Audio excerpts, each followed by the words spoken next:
Well, hi everybody, and welcome back to another episode of the Canning Nana. So today I'm going to show you guys some of the things that I dehydrated. Some I showed you, some I didn't.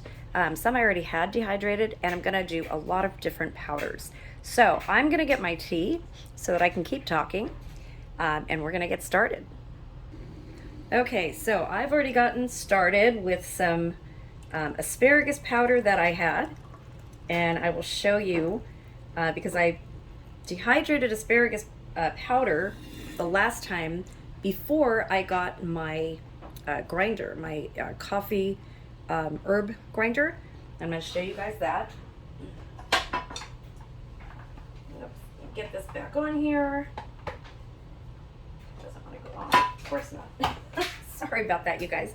Okay, so this is my coffee herb grinder. So I don't use it to do coffee beans at all. This is just an herb grinder, and I've been doing some of my older asparagus powder that I had, and I'm going to show you guys the difference in that in just a second. But I did this, let's see, I made this powder before I got the grinder. So I'm going to show you what it looks like before I ground it. Hopefully you guys can see this. So it's not very finely ground. So I have a Blendtec blender, and that's what I was using. So before I got the grinder, there we go. You guys can see that a little bit better. Okay, so this is after I ground it with this grinder. Put some in there so you guys can see. So here we have that. See how it made it nice and fine? And that's what you want for powders. And this is the other one. Look at the difference. Big difference. So my Blendtec works amazingly well, but when you want a really, really fine powder, you want to use something that does a better job. So let me put all this away because I don't want the air to hit it, and I will get right back. So I'm going to show you here what a big difference having that grinder makes as well. With when you're doing tomato and tomato powder. So in September, I did 200 pounds, I canned 200 pounds of tomatoes, Roma tomatoes. We picked our own at a local farm. And I save all of the skins and all of the pulp and everything, and I dehydrated it. So after I dehydrated it, I made it into this powder with the grinder. And look at how fine that is. Isn't that amazing? Just super, super fine.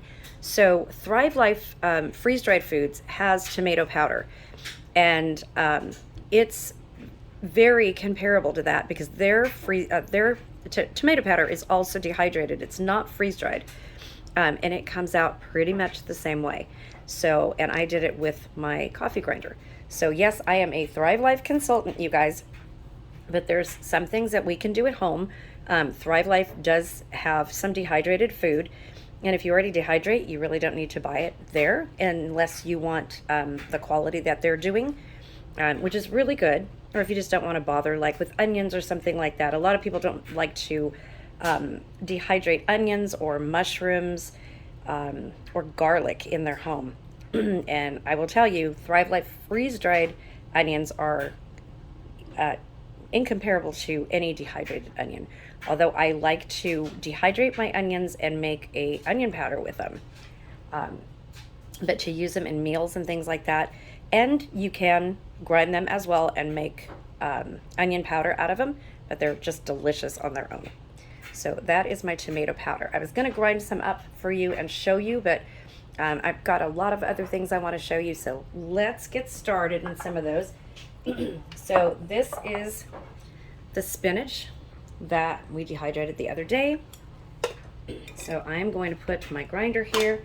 It's all powdery from the asparagus that we did, but not in the inside.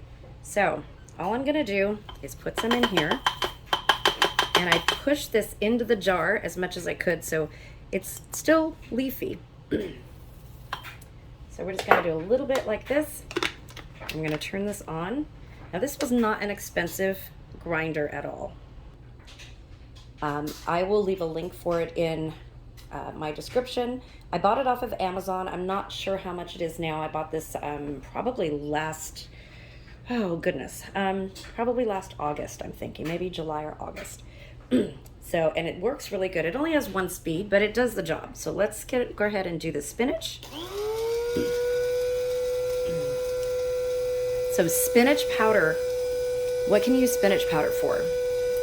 You can add it to anything that you would want a spinach flavor, or you can add it to breads, cookies, brownies, and smoothies to get the nutrients but not the flavor. So if you're trying to hide spinach or the nutrients from spinach from your kids or from other family members that say that they don't like it, that you want them to have all the benefits of it, this is the way to go. So let me put this on here. Okay.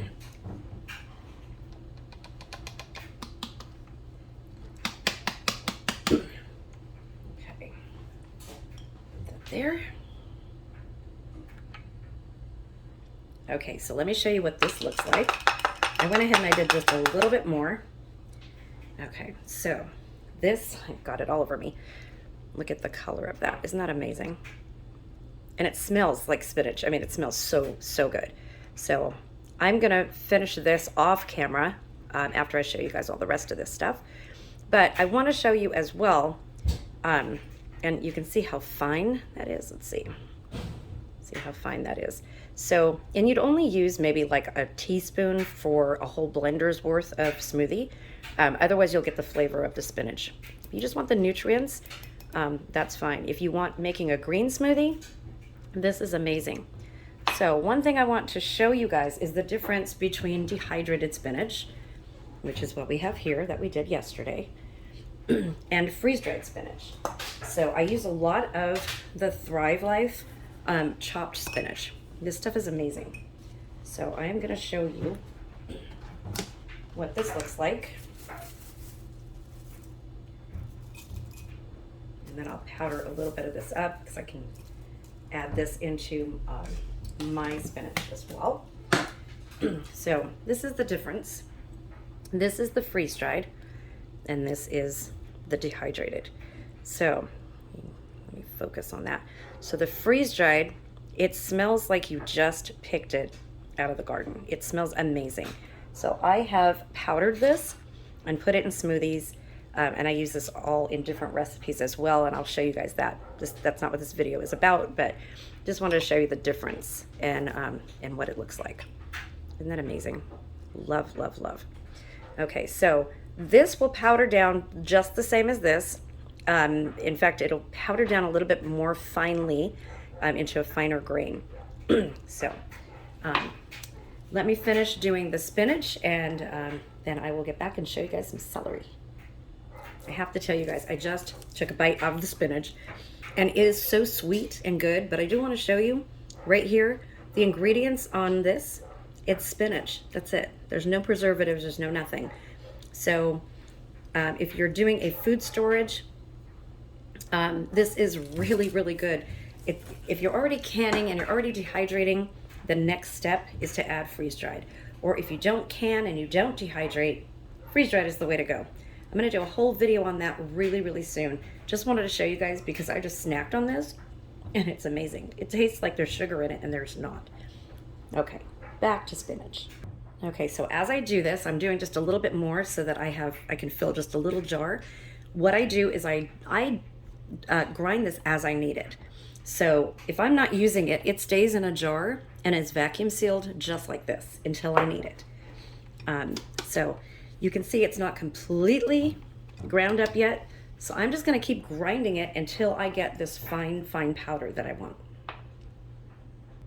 Okay, so these are the little jars that I use it in, used to store the powders that I am currently using. And look at how fine that grounded. So this is gonna be terrific. I can even add this to scrambled eggs as well as smoothies. In fact, when I make the egg bites, I'm doing an egg bite video probably tomorrow. This is perfect for adding to scrambled eggs. If you don't like the stringiness of spinach, let's say, you can add spinach powder. Good idea, right? Spinach powder, onion powder, some garlic powder. You have a really good egg bite without like little full bites of garlic or onion and things like that. Just an idea. Okay, now I'm going to show you guys the celery little pieces that we did, and mostly leaves. So I'm going to show you how we do this. And I also have some dehydrated celery here. And I was going to do this, dehydrate or grind this as well, but I'm just going to do the leaves right now and show you guys. So let's put this in here. Make sure that you clean out, oops, that's way too much, hold on. Make sure that you clean out your grinder in between the vegetables. Unless you're making a combined seasoning, then it really doesn't matter. But otherwise, you don't want spinach flavoring with your onions or spinach with your celery or garlic. Make sure you wipe it out really well, just with a paper towel, nothing wet. Okay, so we're gonna grind this. Now, what is celery powder good for? Anything you would use celery in. And again, if you're making a green smoothie that you would normally add celery to, but you don't have any celery, you can always grind your dehydrated or freeze-dried celery and make a powder out of it and add it to your smoothie. Really good way to use up your dehydrated and or freeze-dried vegetables that you have. So like I said, you don't want to go through a whole can of, say, dehydrated spinach or freeze-dried spinach. You want to use it as you need it. And I make a little bit more. So that's why I use these little bottles right here. They're perfect for what I need. They hold just enough, they hold 4 ounces. So I know that when I'm running low on this, like halfway through, I'll just mix some more. And it stays better too. If you dehydrate something and you're not putting it in an airtight container, like vacuum sealing it, you're gonna run the risk of it bunching up and clumping on you, especially with onion powder. Tomatoes tend to do that, and garlic as well. I do all of those as I need them in these little bottles. Okay, let's finish this. And if you don't have those little bottles, then you can use these little jars if you can find them. They usually have these at Walmart. These are the little 4-ounce jars. These are perfect for, I use them for jams and jelly samples to send to people. They're perfect. So either or. The biggest jar I would put dehydrated or freeze-dried powder in is a 1/2 pint. I don't use pints because again, it clumps very, very easily. So let's see how this celery powder turned out. Okay, let's pour this in here. Oh, it smells really good. When you powder something, it comes out very, very strong. Okay, so this is what we got out of that. All of those leaves that we did, this is the amount that it made. But look at that. Let's get it focused. There we go. It's nice and fine. This little grinder really does the job. Really nice.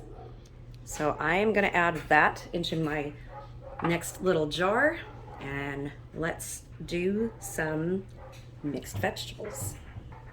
Okay, I just want to show you after it's in the little jar. This is what it looks like. Nice fine powder.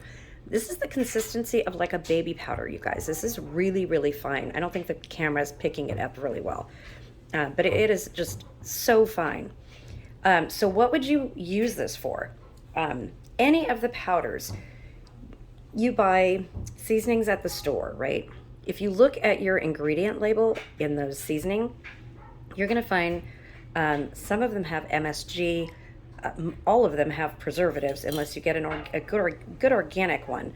And I'm also a Jarrah Watkins consultant, and I sell the spices and things like that. And they have combined seasonings. Honestly, I don't buy them because I make my own. It's just better. You know what's going into it, and you can do whatever you want with it.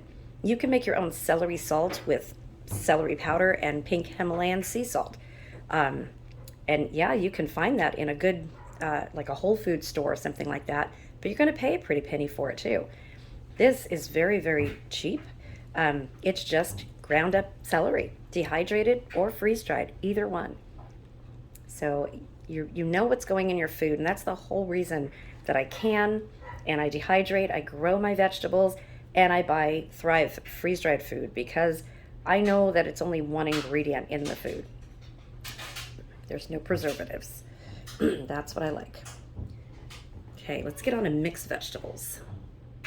Okay, so I want to show you my mixed vegetables. This is what's going to go into the grinder. Now, these are more whole, hard pieces, so it's going to take a little bit more time to grind these up, but it's going to grind up just the same. And one other thing I'm going to show you how to do is mushroom powder. So if you've priced mushroom powder at the store, you know it's a lot of money. Mushroom powder is a really good thing to have on hand to get the flavor of mushrooms, but not have actual mushrooms in your food, like when you're making cream of mushroom soup, or just adding it as a thickener to a soup or stew. Mushroom powder will thicken your food. So I'm leaving these whole right here. These are my whole mushrooms, well, sliced mushrooms, and these are the white button mushrooms, and these are baby portobello mushrooms that I dehydrated yesterday, actually. So what I did is I sauteed these. I cooked them first. I sauteed these in butter, and then I dehydrated them. So I'm actually going to do these first, and then we'll get on to the vegetables. So, because these will go pretty quickly, and I don't have that much. So if you don't like the smell of mushrooms dehydrating in your house, I recommend that you put your dehydrator outside or in the garage, but let me tell you, it is well worth it. My dehydrator is in my kitchen, and I can close off my kitchen from the rest of the house. So that works really well for me. Okay, let's get started.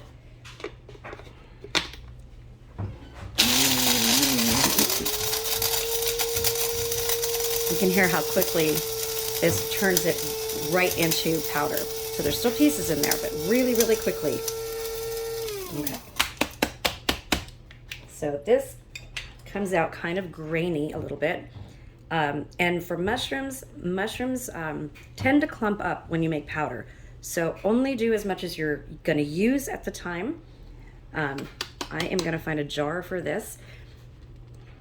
And one of the things that you have to really watch for when you're doing dehydrated mushrooms, not so much with freeze-dried mushrooms, the heat from the grinder will clump it up. The same with garlic and with onions. Using dehydrated doesn't do that. Okay, let me get a dish and I'll show you what that looks like. Okay, let's take this out of here and put it in a jar, and I'll show you what that looks like. Here, actually, we'll put it in here. You can see what it looks like a little bit better.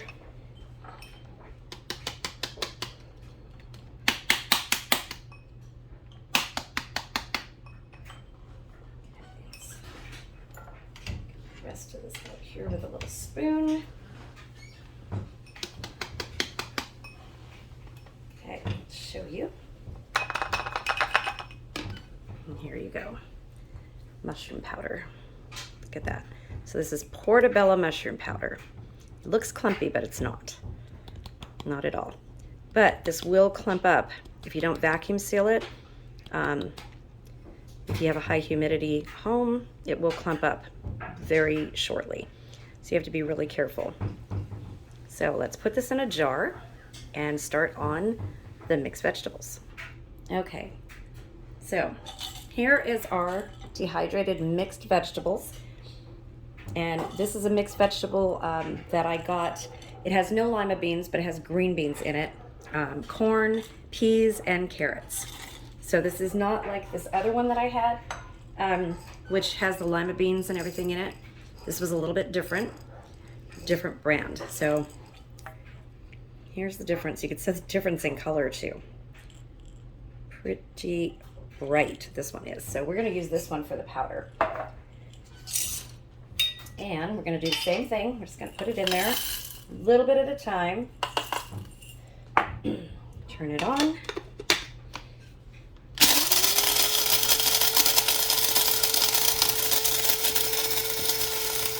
This thing is pretty strong.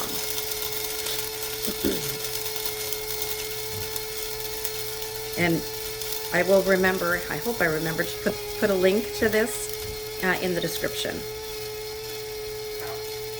Okay, let's see.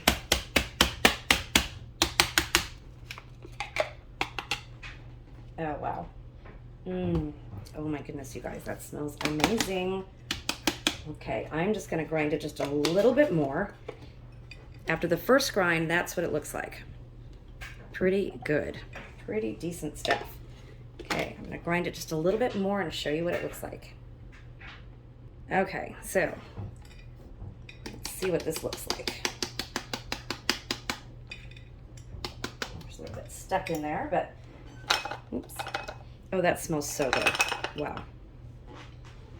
Okay, that is vegetable powder. Now, again, you can put this in scrambled eggs. I probably will be using this in my egg bites. You can disguise it in some smoothies. Possibilities are endless. You can put this in anything. What I like to do is add a little bit of Himalayan pink salt and some of my Lawry's seasoned pepper and make my own seasoning out of it. Or the Watkins ground pepper and some Himalayan sea salt. The Lawry's seasoned pepper does have preservatives in it, and I'm trying to get away from it, but I love the flavor of it, and you can't beat it on steaks. You just can't. So that's what it looks like, and I'm going to put this in a little jar, and yeah, there you go. That's how easy it is, you guys. Okay, I just ground up a little bit more, and I put it in a jar, and that's what it looks like. You can see all the good vegetables in there. It looks delicious. It smells delicious. I'm definitely going to be using this in my egg bites. So I want to show you guys what we've done in just a few minutes. Put the lid back on here. And I'll give you the word of the day, of course. Thank you for sticking with me for this long. I'm going to show you what we have here. And I do have other powders too. This is my tomato powder. And the asparagus powder. I didn't show you how to do the asparagus, but this is the asparagus that I have right here. I'll probably be doing that on camera at a different time. And doing a seasoning with this. So again, just use what you will. Say, use what you will in a month is what I would do, but no more than that. This is the celery powder, and this dark, beautiful green one is the spinach powder. So there you have it, you guys. Healthy stuff made at home, right with just a coffee grinder. That's it. That's all you need. So the word of the day is going to be food powders. What can you make with food powders? What do you guys use it for? Have you ever tried this before? Give me some ideas of what you would use these things for, like the celery and the spinach or the mixed vegetable powder. What do you want to see me do next with it? Give me some ideas. So comment the word of the day, which is food powders, in the comment section below. Make sure you're subscribed, like the video, and please share it. Let's get the word out there that there is good food to be made at home, and you don't have to buy all the unhealthy stuff. You can have all the flavoring without all of the preservatives. Let's get the word out there, you guys. So thank you for watching. Give me some idea what you guys want to see next with dehydrated or freeze-dried food. I am going to be doing a rehydrating, refreshing video and compare the two with what I have dehydrated and with what I have with the Thrive Life freeze-dried food. And I'm going to show you recipes coming up. I'm doing a series called Freeze-Dried February that's coming up, and I'm so excited about that. Hopefully I'll have my voice back completely by then. I'm really surprised I've been able to talk for this long. It's only because I've been drinking my throat coat tea. Thank you to Throat Coat. If you want to sponsor me, yay. It's really helping. I had no voice this morning, you guys. So If you guys want to email me, my email is thecanningnana@gmail.com. And I also have a membership called Creative Canners on my channel. The join button is right next to the subscribe button. If you guys want to help support my channel, there are going to be lots of exclusive members only giveaways. There is an exclusive text number that you get when immediately upon joining, where you can reach me at any time if you have any questions at all about canning, dehydrating, freeze-dried food, any of those things, or just preserving food in general. And if I have an answer, I will give it to you. If I don't have it, I will research it for you. So that's exclusive to my Creative Canners group. We're also going to be having, like I said, giveaways for just members only, as well as we do lots of giveaways on this channel, you guys. So stay tuned. I want to thank you guys because I am up over 750 subscribers right now since January started, and my goal is to reach 10,000 subscribers by my birthday on February 6th, and I'm thinking it might happen. Might. We'll see. I have one more video coming out on January on the 30th, and it's going to be a really good one. Back to my membership. So as soon as I get my voice back, hopefully next Friday, we're going to start with our exclusive members only live stream, where you guys we're going to chit chat at question and answer. But I do have a schedule that I'm going to be putting out again. It's in one of my previous videos from about 2 weeks ago before I got sick. And it's kind of gone off schedule already. I'm trying to get videos out every single day for you guys. New videos, things I haven't done. But go back and watch some of my older videos. I have over 700 videos, and if you have any questions, just email me or leave a comment. I do get to all of your comments, and when you comment the word of the day, you get a little key next to a little emoji letting you know that I saw your comment, and that means you're entered into the giveaway. So give me a couple days to get to everybody's. The one January video has over 1,500 comments on it. And I'm not just going through and hearting everybody. I'm trying to respond to you guys. And if you have any questions, I'm looking for questions. And I try to be very personal with all of my subscribers. And that's my goal, no matter how big my channel gets. So I'm here for you guys and to help everybody learn. And I learn along with you. So thank you for watching, and don't forget to comment the word of the day, and I will see you guys soon.